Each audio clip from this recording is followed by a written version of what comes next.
Muy buenos días a todas las personas que se conectan a esta hora a través del Facebook Live del Universal. También estamos en www.eluniversal.com.co. Yo soy Javier Ramos, editor general del periódico, y hoy tenemos como invitada a la exalcaldesa Judith Pinedo Flores. Recordemos que la exalcaldesa recientemente fue absuelta de un proceso en su contra por la supuesta venta de un pedazo de playa a un hotel en el Laguito. Recordemos que fue condenada en principio a 12 años y que luego, pues, recientemente la Corte Suprema de Justicia ha dicho usted es inocente, aquí hay una injusticia, y por eso la tenemos hoy en primicia en el Universal para que nos explique todo sobre este proceso y pues de lo que se viene también en la vida pública. Muy buenos días, alcaldesa Judith Pinedo, de verdad muchas gracias por aceptar la invitación del Universal. Bienvenida a La Libertad, bienvenida al periódico El Universal. Muchas gracias, Javier. Es un honor para mí que la primera vez que me pueda comunicar con la ciudadanía a través de un medio sea el periódico de mi tierra, El Universal. Les agradezco la invitación profundamente. Como verán los que están viendo, ahora soy pelo bueno. Eso se llama lo que pasa en la cárcel cuando no tienes manera de hacerte el blower. Pues me alegra mucho poder conversar con ustedes sobre lo que pasó. En realidad no fue tan así. En realidad el proceso y la investigación en mi contra fue fallada en primera instancia por el juez de conocimiento diciendo que no había ningún delito. Pero este proceso llegó en apelación al tribunal y la sala penal del tribunal fue la que definió que había delito y me condenó a 12 años, 7 meses de prisión. Y ahora la Corte Suprema de Justicia, en un fallo que yo creo que va a ser motivo de estudio a nivel nacional, lo que dice es, se inventaron el delito. Me gustaría que pusiéramos en contexto a la ciudadanía que está en estos momentos viéndonos, ¿cuál es la injusticia que se cometió aquí? Poner en contexto de cómo fue este proceso. En el año 2007 fui elegida alcaldesa, para empezar en enero del 2008. El presupuesto del año 2007 se aprueba sin participación del nuevo alcalde, lo presenta el alcalde anterior. Y ese presupuesto decía que para poder hacer vivienda, la única fuente de financiación era la venta de baldíos del distrito. Ese presupuesto no lo hice yo, no participé yo. Efectivamente, cuando llego, en la ciudad había un déficit cuantitativo de viviendas de 30.000 viviendas y cualitativo, es decir, por mejorar, de 30.000 más. La Secretaría de Hacienda lo que hizo fue lo que tenía que hacer, es decir, fue eficiente. ¿Qué hizo? Buscó que bienes baldíos tenía el distrito escriturados muchos años antes de que llegáramos, escriturados desde los años 90, y cumplió con un procedimiento que estableció el mismo consejo. El mismo consejo dijo, si el lote baldío del distrito está ocupado, hay que ofrecérselo al ocupante previa avalúo que tiene que hacerse a ver si le interesa y si no, se abre una subasta pública. La Secretaría de Hacienda, Vivian El Hayek, que fue una persona que salió del sector privado para dedicarle su vida a la ciudad, para aportarle a la ciudad, que era una gran ejecutiva, fue la que lideró el proceso. Y empezó a hacerse esto y dentro de la lista de ocupantes de baldíos, porque era una lista grande y a todos se le comunicó, estaba el Hotel Dan, antes Hotel Las Velas, que tenía ocupado una franja de terreno que estaba construida desde que construyeron el hotel, que era una parte de la piscina, una parte, ni siquiera toda la piscina, un lote de 200 metros, y a partir de allí armaron algo que fue en realidad como un falso positivo, no tengo otra manera de calificarlo, es decir, armar de eso un proceso como el que se armó, que nos tuvo 14 años defendiéndonos, para que finalmente la Corte Suprema dijera, se inventaron el delito, como sabíamos. Pues fue un tema duro, creo que fue no solamente duro para mí y para mi familia, duro para la ciudad y para la gente que quiere por la ciudad participar en política. El mensaje era muy duro. Precisamente cuando sales de la prisión, te espera una señora, una adulta mayor, y ella dice, esto fue por envidia, y te entrega una paloma. ¿Crees que fue por envidia también? Casi mata a la paloma. Yo creo que esto se hizo como retaliación por la decisión que tomamos cuando llegamos al gobierno de que no había secretarías escrituradas a ningún político. Nosotros vivimos este proceso porque al denunciante en este proceso se le quitó lo que durante años manejó como político, que fue la cuota que tenía en valorización distrital. Por eso estuve yo presa. Ahora más adelante hablamos de eso. Quisiera que me hablaras un poco también del proceso, cómo lo viviste. Sabemos que fue difícil. En principio te entregas y creo que no te envían inmediatamente a la cárcel. Ahí hay un proceso que me dices que fue complicado. Pues sí, creo que parte de lo que tenemos que aprovechar para debatir ahora que el ministro de Justicia está hablando del tema carcelario es la indignidad que supone que a una persona la vayan a poner a disposición y privada de la libertad. En el caso mío, me entero de la decisión del tribunal por Twitter. El tribunal tenía 7 meses o 6 meses de no hacer un Twitter. El primero que hace en 6 meses es diciendo orden de captura para Judith Pinedo y prisión de 12 meses y de 12 años y algunos meses. A la hora, armé mi maletica y me fui a entregar. Fui a la SIJIN. Cuando llegué a la SIJIN, me dijeron, no podemos recibirla, usted no tiene orden de captura. Parece que la orden de captura la habían definido que la tuviera el CTI, no sé si para hacer algún show frente a la captura, y a partir de ahí me presenté todos los días, 4 días seguidos, y no había orden de captura y no me recibían. Ya al cuarto día, dije, pues voy para la fiscalía. En la fiscalía tampoco me recibieron. Me dijeron que me fuera entonces para Canapote, para la URI. Llegué a la URI, en la URI me hicieron entrar y ya ahí hicieron el proceso, digamos, de legalización de la captura. Me dijeron que iban a tomarme una foto y un video solo para internamente, así tal cual me dijeron. Y al minuto estaba en las redes diciendo capturaron a Judith Pinedo. O sea, el irrespeto es absoluto. Pero además de eso, digamos, llegar a un sitio donde no tienes posibilidad de estar con las mínimas condiciones de estar detenida. A mí fueron generosos en que pusieron en una oficina porque las carceletas estaban llenas de hombres y casi no, entonces me pusieron en una oficina. La primera noche dormí en una mesa, la segunda noche también.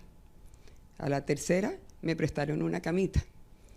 Uno de los agentes creo que se condolió. Después de eso me llevaron a Ternera y en Ternera no me recibieron y me devolvieron otra vez. Me dijeron que iba para Montería. Después, el día siguiente me llevan a Ternera. Yo venía de no salir de mi casa, plena pandemia. Y me llevan a Ternera, ahí sí me reciben, y en medio de no sé cuántos chicos sin camisas, sin zapatos, sin tapabocas, metida en ese lío, yo que no había salido de la casa, me hacen la reseña y me llevan a la cárcel de mujeres de Cartagena. Esto solamente lo digo por lo siguiente. En otros países, cuando tú estás acudiendo al juicio y no lo has eludido, le dicen al señor o a la persona, le dicen, usted tiene un auto de detención, preséntese en un mes y ya saben para dónde va. Ya saben qué tiene que hacer. Miren, yo tenía una sola vacuna y eso porque aquí en Cartagena abrieron en los primeros días y para los de 60, con los de 80, yo pude hacerlo rápidamente. Pero si me aceptan capturar el día que me presenté, no hubiera tenido segunda dosis y yo tenía que estar incomunicada durante un tiempo cuando llegara a la cárcel por la pandemia también. Entonces no tiene sentido. O sea, una cosa es la decisión y hay que cumplirla y otra cosa es todo lo que está hecho para que sea indigno para la persona, para que la reviente desde el principio. Eso es parte de lo que habría que discutir. Que la persona sepa cuando ya la entreguen para dónde va, por lo menos. Pero ese cuento de un lado para otro, y no me pasó a mí, mis compañeras me cuentan en la cárcel a veces es peor de lo que me pasó a mí. Hablando de la cárcel donde tuve la oportunidad de visitarte para una entrevista, quisiera que nos contaras cómo viviste esa experiencia. Bueno, cualquiera diría, vimos una entrevista en la que la vimos ayudando a mujeres emprendedoras con artesanías, ayudó a construir una biblioteca, pero esos momentos no fueron tan fáciles como se vieron en la prensa, ¿no? Bueno, fueron duros al principio. A mí me salvó. Me enteré que el colchón lo tenías que voltear cada noche. Todos los días. El colchón se hundía a medianoche y había que doblarlo, ponerle libros abajo para tratar de medio cubrir el hueco y volver a doblarlo. Pero la verdad, la cárcel para mí fue una experiencia impresionante en materia de lo que son mujeres reunidas. La sororidad de la cárcel de mujeres fue lo que a mí me dio fuerza. Ellas me dieron fuerza a mí. Y yo tenía un propósito en la cárcel de trabajar con gente que había tenido mucho menos posibilidades que yo en la mayoría de las casas, y además muy jóvenes, la mayoría muy jóvenes. Hubiera podido ser mejor si hubiéramos tenido un acompañamiento de la administración más dedicado a lo que hay que hacer. Yo lo que les decía era, no es tan complicado. En una cárcel uno tiene que tener la certeza de que la persona que entra por esa puerta tiene que salir convertida en otra persona cuando sale. Porque si no, estar ahí sentada sin hacer nada, sin poder formarse. Imagínate, en la cárcel yo encontré cosas como esta. Una cárcel que tenía en ese momento pocas personas por la pandemia, tenía como 60 mujeres. 40 de ellas estaban haciendo cómputo, o sea, cumpliendo horas de servicio, trapeando y barriendo. A mí me dio una rabia, dije, pero si es que aquí todas las mujeres han nacido con una escoba y con un trapero en la mano, ¿cómo carajo se le va a pedir que sigan trapeando y barriendo? Cuando tienes que educarse, formarse, prepararse, hay que hacer alianzas con los sectores para que salgan de aquí y no tengan que vender droga, porque el 80% de las mujeres que están en la cárcel, muy jóvenes, están por venta de droga. Y mejor dicho, casi que son revictimizadas, porque la sociedad no les da oportunidad. Venden droga, terminan presas y sus hijos totalmente en estado de vulnerabilidad afuera. Y lo que encontré además y lo que aprendí en la cárcel fue más solidaridad. Cosas como esta. Por ejemplo, en el momento que estuvimos en la cárcel, que estuve en la cárcel yo, las chicas estaban en la cárcel, pero sus maridos, muchos maridos, que estaban también por venta de droga, estaban en puestos de la policía, porque en la cárcel no los recibían por la pandemia. Y en esos puestos no tenían comida. En la cárcel sí tenían comida las mujeres, pero allá no. ¿Sabes lo que pasaba? Todas las mujeres de la cárcel reunían la comida para poder mandarle a los puestos de la policía comida a los que estaban detenidos. Era una cosa, digamos, cosas como esa pasaban en la cárcel, cosas como esa de trabajo colectivo y conjunto pasaban en la cárcel. Sabemos que eres una mujer de la política y entonces en cuanto a ese tema en específico, ¿cómo ves la reforma a la justicia? ¿Qué crees que se necesita para que estas mujeres, muchas como me cuentas aquí, como vemos tu caso también inocente, que estén pasando por esto? Pues yo estoy muy contenta con la postura que tiene el ministro de Justicia frente al tema del sistema carcelario en general y en particular el sistema carcelario con mujeres, cabeza de hogar, que ya se firmó un decreto para que puedan tener una sanción diferente. Lo que creo es que, digamos, el sistema carcelario tiene que cambiar completamente. Sigue siendo un sistema que dentro de la cárcel privilegia al poderoso económicamente y que castiga por tonterías a otras personas. Miren, en la cárcel las chicas, por ejemplo, unían como los jugos de los almuerzos. Y le echaban bum bum bum y tal, y hacían una cosa que se llama guandolo, que era como el trago para las chicas de la cárcel. Se llama guandolo. Al almuerzo se le dice el gambao, y era terriblemente malo. Sufrieron mucho por eso.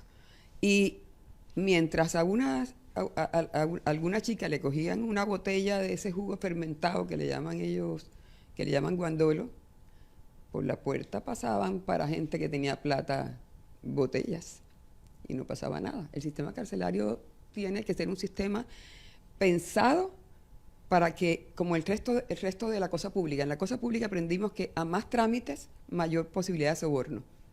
Lo mismo pasa en la cárcel. Por ejemplo, a mí me parece que la cárcel debe definir, la Corte dijo hace rato que era obligatorio que pudiera haber comunicación y que pudiera haber al servicio de los internos tecnología para que no salga. No se ha hecho nada más. Es mucho mejor que cada interno tenga oficial definido con el número para que pueda ser controlado por los temas de extorsión y demás, y no todos los teléfonos por debajo dándole plata a todo el mundo para meter la cosa. Ahí hay que hacer un trabajo mayor. Luego pasas al batallón. ¿Cómo fue esa despedida? Que dejaste amiga, me imagino. Y no fue fácil tampoco estar en el batallón número 12 de la Armada porque, pues, me entero, fuentes cercanas también me cuentan que podías ver tu casa tan cerca, pero a la vez tan lejos. Los barcos no te dejaban, que tu esposo te regaló unos binoculares para tratar de estar más cerca. Y a veces ni siquiera tratabas de mirar a tu casa. ¿Cómo fue esa experiencia? Bueno, fue muy duro despedirme de las chicas. Habíamos pasado diciembre, nosotros en noviembre nos habíamos preparado y habíamos dicho, vamos a pasar diciembre aquí, esta es nuestra casa, es nuestro mundo, vamos a hacer de este mundo que tenemos internamente algo mejor, y preparamos un 24, tuvimos un acompañamiento, por ejemplo, de Julián Sánchez de Café del Mar, que nos ayudó con una comida el 23, solas nosotras, porque la verdad no nos acompañaba nadie de la administración. Y el 31, que no tuvimos nada, hicimos una cena de mecatos de todo lo que tenía todo el mundo, hicimos una mesa larga, pusimos las cosas como si fuera una gran comida y estuvimos juntas, que fue lo importante. Y yo a los 6 días me tengo que despedir, lloramos todas. Fue muy doloroso despedirme de ellas, a mí me dio muy duro. Y a ella yo sé que también, lloramos mucho. Y en la salida se van a privar del cuento. Me fueron a buscar, vino un comando de alto nivel como para cuidar a Otoniel más o menos, a sacarme de la cárcel de mujeres de Barranquilla, se llama como el CRIEL, algo así, uno superior que hay allí. Llegaron armados hasta los dientes, entraron a la cárcel, me esposaron delante de todo el mundo, revisaron la maleta y me montaron en una vagoneta y me trajeron al batallón. Y en el batallón no estaba preparado todavía el sitio donde iba a estar, entonces no me recibieron y me devolvieron a la cárcel, después de semejante despedida tan llorada. Entonces regresé a la cárcel, donde ya no tenía nada, porque ya han sacado la abanica, habían sacado todo. Y al día siguiente, como a las 6 de la tarde, fue una vagonetica ya un poco más modesta de aquí de la cárcel de Ternera, con 2 guardias. Me trajeron, se metieron por la vía del Transcaribe, y el carro empezó, taca, taca, taca, taca, taca, taca, taca, taca, taca. Y el carro, o sea, varado, frente a María Auxiliadora. Y entonces sacan esa vagoneta, yo tenía tronco susto, por eso Transcaribe a toda, y lo ponen a un lado, me van a abrir la puerta del andén, y ¿a dónde no abre la puerta del andén del carro? Y entonces me abren la puerta del otro lado, por donde pasa todo el mundo, y yo dije, bueno, aquí me sacaron a las 5 de la tarde, 6 de la tarde, y ahí pararon un taxi. Se entró uno de los agentes, uno de los guardias del IMPEC en el taxi y le dijo, entre por Transcaribe. Y el señor del taxi le dijo, ¿cómo? Sí, entre, que esto es una orden del coronel. Y entonces me meten por Transcaribe a toda, y cuando salimos a la puerta del reloj, imagínate el lío que se armó. Los policías llegaron, ¡quieto, a un lado! ¿Qué es esto? ¿Cómo es posible? Salió un taxi por la vía de Transcaribe. Y entonces salió el del INPEC y le decía, es que mi coronel ordenó esto porque es un traslado y tal, y el tipo de afuera decía, ¿qué coronel Nico Chocato? Usted lo manda a su coronel, a mí no me manda ningún coronel, para el carro y se baja todo el mundo. Y el taxista decía, ese señor venía armado y ordenó y es del Estado, y tenía razón el taxista, ¿no? Cuando ya me iban a bajar, viernes, 6 de la tarde, yo dije, imagínate ese lío aquí a 6 de la tarde, yo con mi maletica cruzando una cárcel para otra. Le dije, ¿por qué no llamas a los agentes? Y llegaron, se acercaron, y yo les dije, el taxista no tiene la culpa. El taxista cumplió con lo que le dijo una persona, que es una autoridad y tal, así que nos bajamos, pero no tiene la culpa. Pero él se dio cuenta que era yo y le llamó al otro, venga a ver quién es, que está aquí. Así que yo llegué al batallón en un zapatico. En la puerta dijo un tipo que gritó, ¡ah! Tanta bulla ya en eso que llega la María Mulata. Así llegué al batallón. Y llegas al batallón y pues la experiencia es totalmente diferente, pues ya no tienes a las compañeras con las que compartías, leías libros. ¿Cuántas cartas escribiste durante estos 2 años? Bueno, los primeros días, la única comunicación mía en la cárcel de mujeres con mi familia era por escrito, porque yo primero estuve aislada por COVID, cuando personas entran, yo estuve como 7 días aislada por COVID, y después prácticamente no funcionaba el teléfono de la cárcel, entonces volví a hacer cartas de amor, eso fue bonito. O sea, yo mandaba una carta de amor diaria para Arturo y él me mandaba una carta como cuando éramos novios, más o menos. Y una carta para mis hermanas con las anécdotas. Eso era todos los días. Yo escribía desde las 5 de la mañana hasta las 7 que me llevaban el desayuno. Eso lo llevaban en la lonchera y lo traían en la lonchera. Era la manera de comunicarme que tenía. Acá en el batallón el espacio era mucho más pulcro, bonito. ¿Qué sentimientos te daban ver tan cerca a tu casa? Pero fue duro. Bueno, primero porque estaba sola y me dio duro separarme de las chicas. Tenía el Gloria, el día que llegué estaba el Gloria ahí, yo amo el Gloria, amo el himno del Gloria, y cada vez que lo cantaban yo lo cantaba acá arriba como si fuera. Cuando el Gloria se movía y yo podía ver mi casa, o sea, podía ver por una cosita no tan grande, por una ventanita, podía ver, tenía sentimientos encontrados. Unas veces pensaba, eso significa que yo estoy un poco más cerca, pero me daba mucho guayabo también. Prefería que estuviera el barco tapándome el frente. Y efectivamente Arturo me llevó unos binóculos, así que cuando se movía el barco un poquito yo podía ver el balcón de mi casa. Hablando de himnos, cuando sales y escuchas el himno de Cartagena con una decena de personas allí, ¿cuál fue tu primera sensación? Impresionante. Afortunadamente había llorado todo el día anterior. Yo lloro más por lo emotivo que por las cosas duras. Entonces yo creo que todo lo que no lloré en los 2 años que estuve encerrada, lo lloré el día de la Providencia con Arturo. Y el día siguiente oír el himno de Cartagena. Yo oía en el batallón los himnos, pero el himno de Colombia, el himno de la Armada, que también me parece lindo, o el del Gloria, pero el de Cartagena no lo había oído nunca. Fue muy emocionante. Como emocionante también, pues no fue el único homenaje o llamado que te hacían. No sé si recuerdas cuántas veces te fueron a visitar a las afueras de la cárcel un grupo grande de personas también a entonar himnos, y creo que les podías hablar desde el balcón, ¿no? Desde la ventana. No era el balcón, era como el corredor de las celdas. Ajá.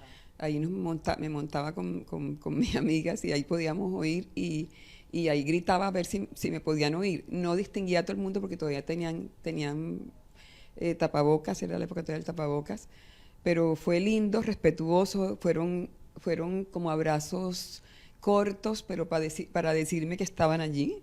A mí me salvó el amor de adentro de las chicas y el amor de afuera de la gente. Recuerdo con especial cariño el día que llegaron los campesinos de Montes de María, y cada uno trajo un producto para dejarnos ahí de su sitio. Entonces trajeron ñame, trajeron ajonjolí, eso fue muy lindo, y también la primera abrazatón que hicieron, que fue bellísima. Yo no distinguía a todo el mundo de lejos, pero veía la ciudad que a mí me interesa ver. O sea, ahí no veía un solo sector, ¿no? Yo veía ahí dirigentes comunales, veía empresarios, veía músicos, veía mujeres, o sea, fue muy lindo, muy lindo. Hablando de amor, tu hija María José y tu esposo Arturo, que siempre estuvieron incondicionalmente pendientes de tu situación, fueron los primeros en recibirte al salir. Y veo un tuit, tu primer trino, luego pues de salir de la cárcel, si puedo con el armario o con el closet como lo encontré de Arturo, puedo con lo que sea. ¿Cómo así? Ahora quiero hacer otro que diga, salí del closet. ¿Pudiste con el closet? Madre, me llevó 6 días. El único closet que tiene que está especializado en jardinería, creo que es el closet que yo encontré. Sí. Tanto que en arreglando una parte del closet, me cayó un machete en el dedo gordo, me herí, me salió sangre, todo. Pero ya pude con el closet. Ahora el que no puede es él, pues no encuentra nada. Hablando eso de seguir trabajando por Cartagena, también lo dijiste desde la cárcel, cuando te asomas y dices, aquí dentro o fuera seguiremos trabajando por Cartagena. Necesita Cartagena mucho por trabajar, ¿no? Mucho por hacer. Cartagena tiene todo el potencial y no hay derecho a que desperdiciemos su potencial para nadie. De lo que yo encontré en la cárcel es lo que yo he visto afuera y lo que he venido diciendo.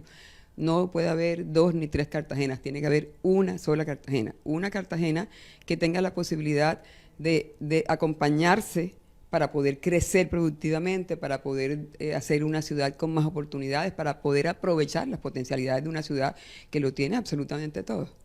Hoy Cartagena, el alcalde es William Dauchama, precisamente es una de las personas quien la recibe. Me imagino que muchos también se estarán preguntando cuál es la relación de la alcaldesa Judith Pinedo con el alcalde Dau.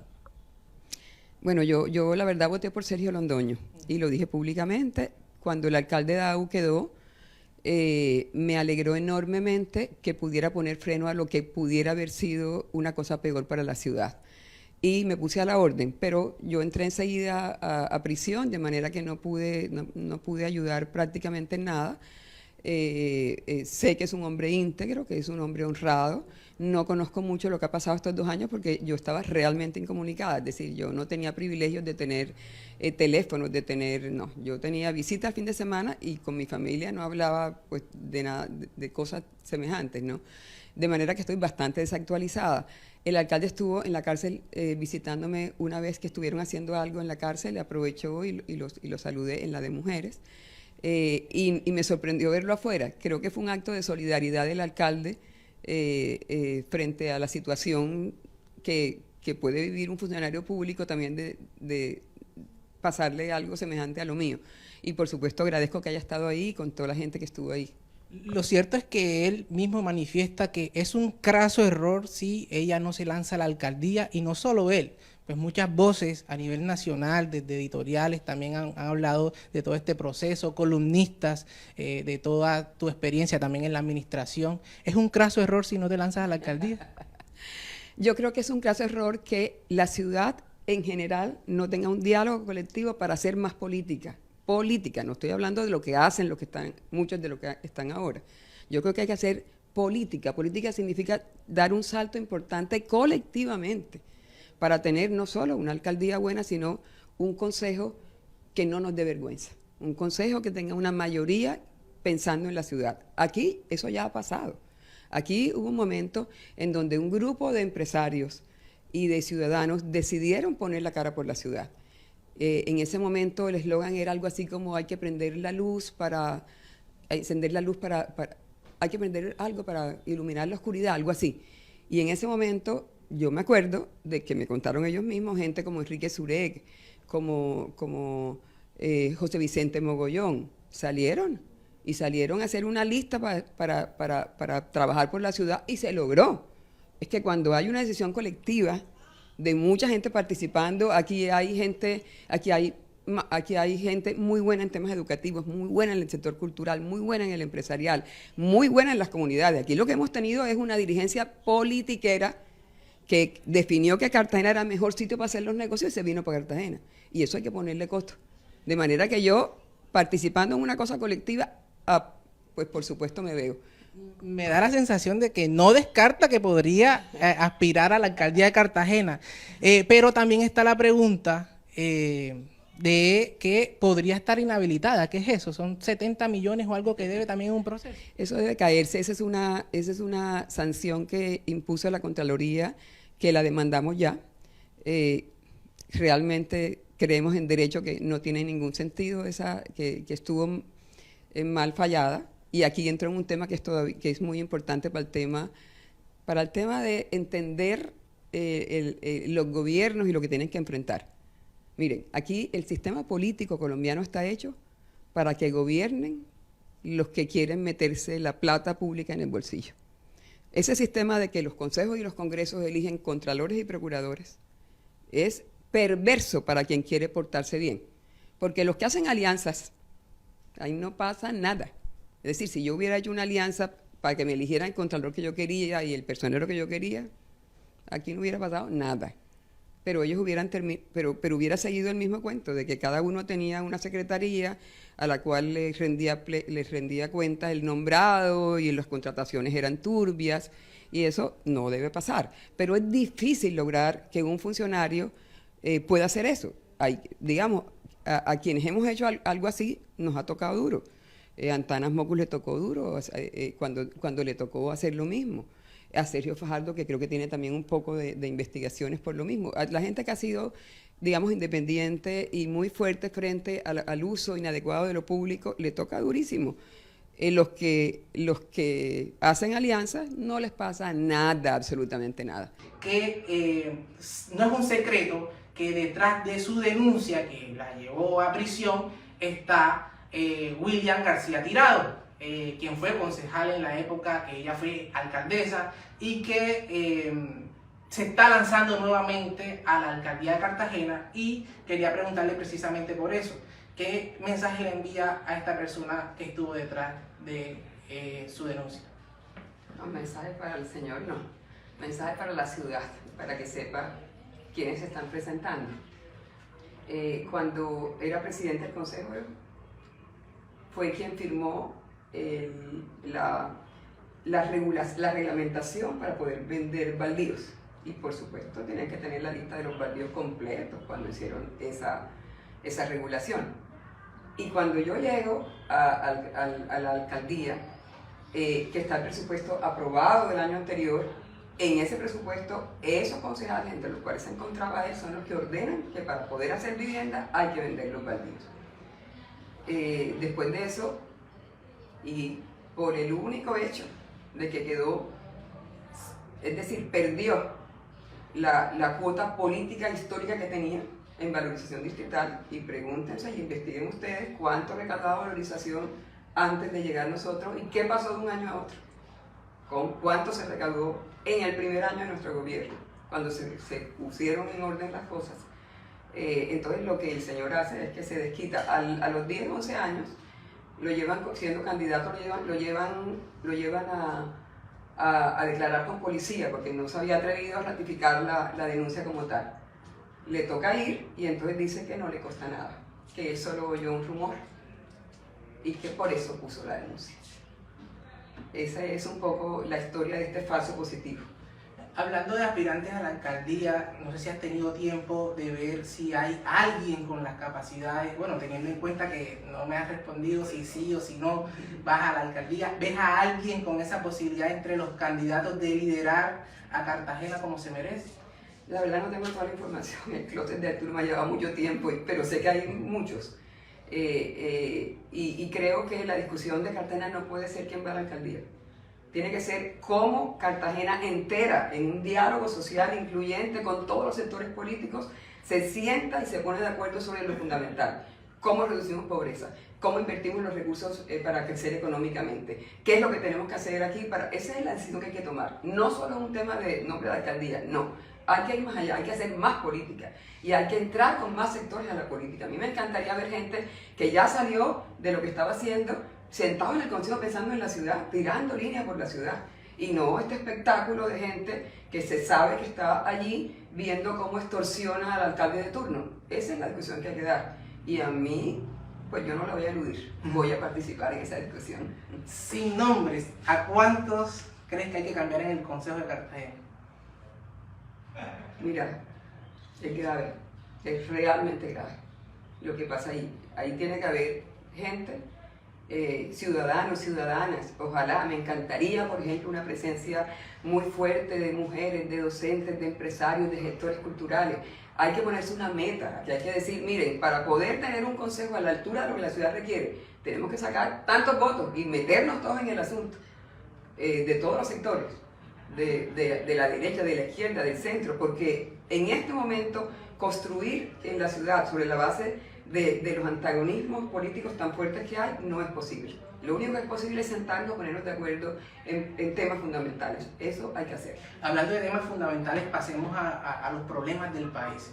Estamos viendo actualmente que se está hablando de la paz total, de diálogo, pero también vemos y estamos llorando hoy a 9 soldados que fueron atrozmente masacrados por el ELN, y que de pronto la gente está diciendo no es hora ya de dialogar, sino de verdad enfrentar esto con la fuerza. Tú que pues has estado trabajando por la paz en los Montes de María, ¿qué opinas sobre este tema? Cada vez que tenemos un golpe duro, como este que nos pasó ayer, creemos que hay que utilizar la fuerza para resolver el asunto, e históricamente nunca se ha podido hacer ni en Colombia ni en ninguna parte del mundo. La paz en el mundo ha sido siempre concertada, siempre ha sido sacrificando algunas cosas para poder lograr finalmente no matarnos, que es lo fundamental. A mí me parece que hay que seguir insistiendo en la paz total, porque la paz total incluye lo fundamental, que es no matar. ¿Está siendo suficiente? La verdad, la única salida que he tenido, además del closet de Arturo, ha sido a Montes de María, que el Espacio Regional de Paz de Montes de María se reunía con el Alto Comisionado de Paz el jueves pasado. Debo decir que quedé preocupada, porque la presentación que hizo el comisionado fue una presentación, digamos, escéptica un poco, no dando respuestas contundentes. Lo que nosotros le propusimos ese día fue, miren, Montes de María ha dado ejemplos suficientes de que la ciudadanía ha sido capaz de hacer la paz antes de que se firmara incluso en La Habana la paz. En Montes de María se firmó el 16 de marzo del 2016 en un acto que se hizo simbólico, la paz entre la ciudadanía. Eso fue muy importante. En Montes de María se desmovilizaron el PRT y el EPL en los años 90. Montes de María hizo en la zona alta del Carmen de Bolívar la paz a punta de partidos de fútbol sin que fuera el gobierno. Entonces tenemos una ciudadanía que está dispuesta a construir esto, pero ustedes tienen que tomar decisiones. ¿Por qué? No, le dimos ese día, ¿por qué? No, define que la primera región de paz que contempla la ley de paz total sea Montes de María. ¿Por qué no definimos cuáles son los puntos que nos interesan para que el gabinete de paz venga y responda por ello? O sea, en materia de pobreza, ¿cuál es la meta? Tal. En materia de servicios públicos, ¿cuál es la meta? Tal. En materia de vías vecinales para sacar los productos, ¿cuál? Eso es lo que hay que trabajar. Y no lo vi. Quedé preocupada porque creo que lo que hay que trabajar más fuertemente el tema positivo de lo que se puede construir y no lamentarnos con tanta cosa como la vi ese día. Así es, pasemos de los Montes de María otra vez a Cartagena. Hablamos de los problemas de los Montes de María. ¿Cuáles creen que son los problemas de Cartagena que hay que trabajar, pues tanto urgentemente como una posible alcalde que llegue o alcaldesa? ¿Cuáles son esos temas urgentes y cómo hacerlo? Pues los problemas de Cartagena siguen siendo iguales. El problema de la pobreza, la gran desigualdad, la falta de posibilidades, no seguir construyendo sobre la base de formar capital humano. A todo el mundo le conviene que la gente tenga billete en el bolsillo. Con subsidios no vamos a poder superar temas de pobreza. Dándole platica a la gente para que coma, eso no soluciona la pobreza. Aquí tenemos que tener un crecimiento muy fuerte de clase media y hay cómo, porque hay muchas líneas económicas que tienen que fortalecerse, porque hay que además tener la capacidad de que muchos más jóvenes cuando salgan del bachillerato vayan a la universidad, se formen y sean productivos para su familia y para la ciudad como tal. Creo que hay que concentrarse y en eso. Desafortunadamente la ruta que iba cuando nosotros estuvimos en el gobierno pudo bajar la pobreza de 40% a 33%. Es el mayor orgullo que yo tengo, porque fueron miles de personas que salieron de pobreza. Pero combatir pobreza es como jugar fútbol, hermano. Hay que tener la vaina a la medida de hombre a hombre. Cada familia cómo está, qué cumplió, cómo fue el asunto. Eso no es echando cuentos, eso es trabajando de esa manera.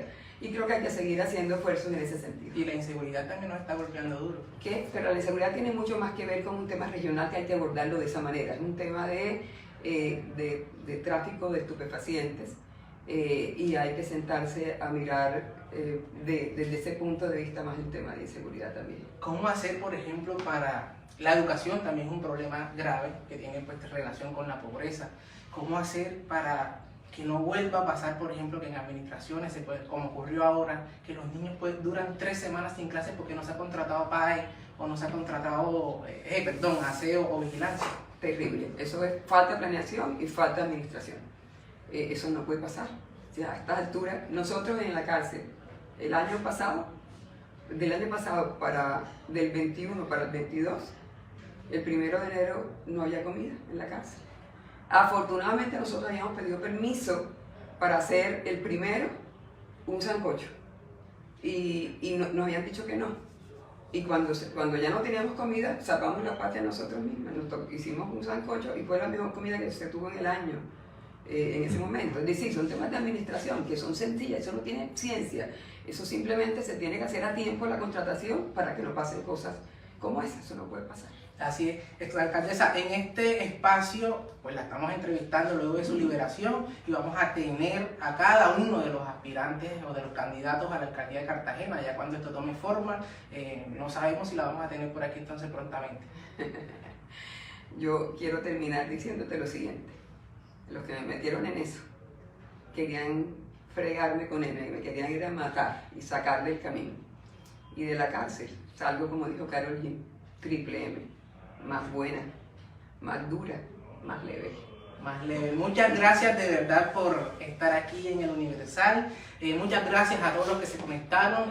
Recuerden, esta entrevista se partió en dos por un problema técnico. Va a quedar grabada en el Facebook Live del Universal, en el Facebook del Universal, y está en www.eluniversal.com.co. Yo soy Javier Ramos y nos vemos en una próxima. Hasta luego.